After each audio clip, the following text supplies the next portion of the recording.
رشتوں میں محبت پیدا کرنے کے 40 طریقے۔ نمبر 1، ایک دوسرے کو سلام کریں۔ نمبر 2، ان سے ملاقات کرنے جائیں۔ نمبر 3، ان کے پاس بیٹھنے اٹھنے کا معمول بنائیں۔ نمبر 4، ان سے بات چیت کریں۔ نمبر 5، ان کے ساتھ لطف و مہربانی سے پیش آئیں۔ نمبر 6، ایک دوسرے کو ہدیہ و تحفہ دیا کریں۔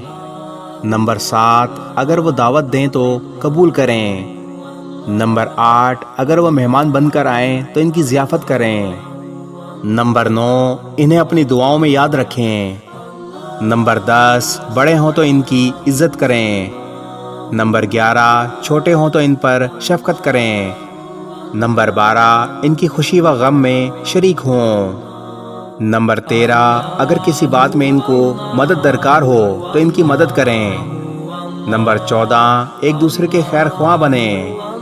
نمبر 15، اگر وہ نصیحت طلب کریں تو انہیں نصیحت کریں۔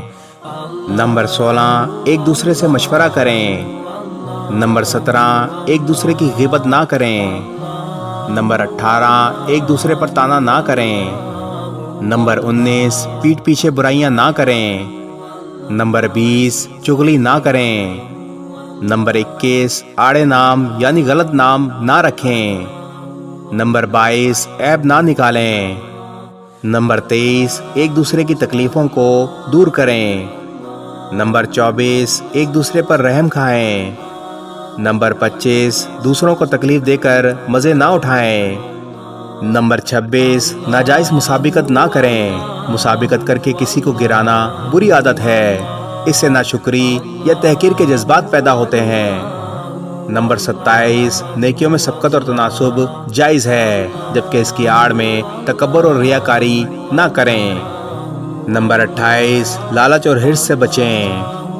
نمبر 29، احسان و قربانی کا جذبہ رکھیں۔ نمبر 30، اپنے سے زیادہ آگے والے کا خیال رکھیں۔ نمبر 31، مذاق میں بھی کسی کو تکلیف نہ دیں۔ نمبر 32، نفع بخش بننے کی کوشش کریں۔ نمبر 33، احترام سے بات کریں، بات کرتے وقت سخت لہجے سے بچیں۔ نمبر 34، غائبانہ اچھا ذکر کریں۔ نمبر 35، غصے کو کنٹرول میں رکھیں۔ نمبر 36، انتقام لینے کی عادت سے بچیں۔ نمبر 37، کسی کو حقیر نہ سمجھیں۔ نمبر 38، اللہ کے بعد ایک دوسرے کا بھی شکریہ ادا کریں۔ نمبر 39، اگر بیمار ہو تو عیادت کو جائیں۔ اور نمبر 40، اگر کسی کا انتقال ہو جائے تو جنازے میں شرکت کریں۔ اس ویڈیو کو شیئر ضرور کریں، ہو سکتا ہے آپ کے ایک شیئر سے یہ بات کسی کے دل میں اتر جائے۔